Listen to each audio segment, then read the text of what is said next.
Right now, you are safer than almost any human who has ever lived. No predator is hunting you. Nothing waits outside your door. You will likely go your whole life without a single wild creature ever trying to eat you. But something inside you never got the message. Think about the last time you felt real fear, not worry. The cold jolt that shoots down your spine before you understand why. A shape in the dark. A sound behind you. A shadow that turned out to be nothing. Your body reacted before your mind could catch up, and that reaction is far older than you are. Because the thing your ancestors feared most was not what you would guess. Not death, not the dark, not even other humans. The real answer is far stranger, and it is still living inside your nervous system right now. You have probably believed a comforting story. Early humans were hunters, strong, clever, dominant, the most feared creature on Earth. It is a flattering story. It is also mostly wrong.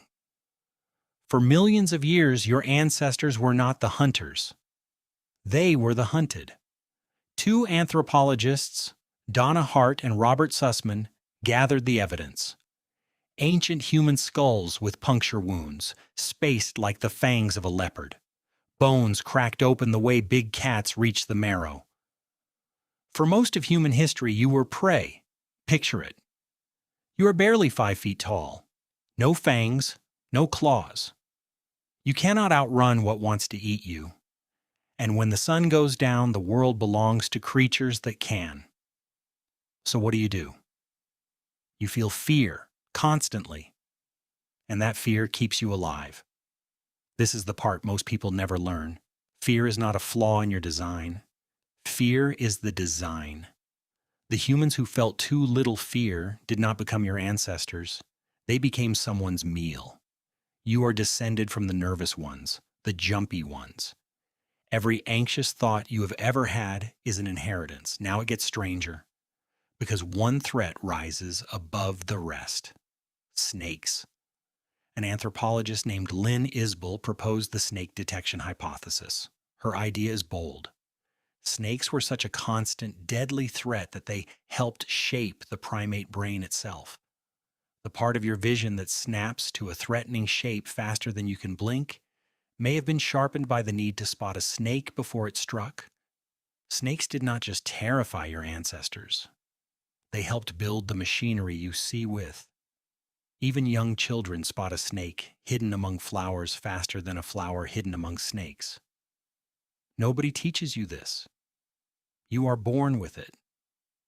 But why does this matter to you, safe as you are right now? Because your brain never updated the software. Deep in your head sits an almond-shaped cluster of cells called the amygdala. The neuroscientist Joseph Ledoux spent decades mapping it. It is your alarm system, and it fires before your thinking mind gets involved. You see a coiled shape, and your body floods with adrenaline before reason says, wait, that is a garden hose. The cost of overreacting to a hose was nothing. The cost of underreacting to a viper was everything. So your brain was built to guess in favor of fear. Walter Cannon, studying the body a century ago, named this the fight-or-flight response, the pounding heart, the rush of blood. All of it engineered to get a small, defenseless animal away from something trying to kill it, but nothing is trying to kill you now. And your ancient alarm cannot tell a leopard from an email. So your phone buzzes and your body reacts as if a shape moved in the grass. You lie awake at 3 in the morning and your prey brain scans the dark for danger that no longer exists. Have you ever felt your stomach drop over something that was not dangerous at all? That is not weakness. That is a survival system doing its job with outdated information. Now strip it all away.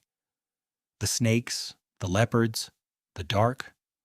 Underneath was a single deeper terror, the fear of being caught alone. For a prey animal, isolation is death. The one separated from the group is the one picked off. So your ancestors feared being left behind, cast out, alone in the dark with no one to help. That is why rejection hurts like a wound.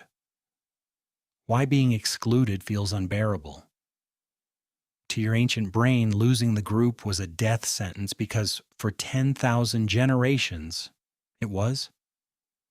So the next time fear grips you for no reason, you can understand what is happening. You are not broken. You carry the survival wisdom of every ancestor who lived long enough to pass it on.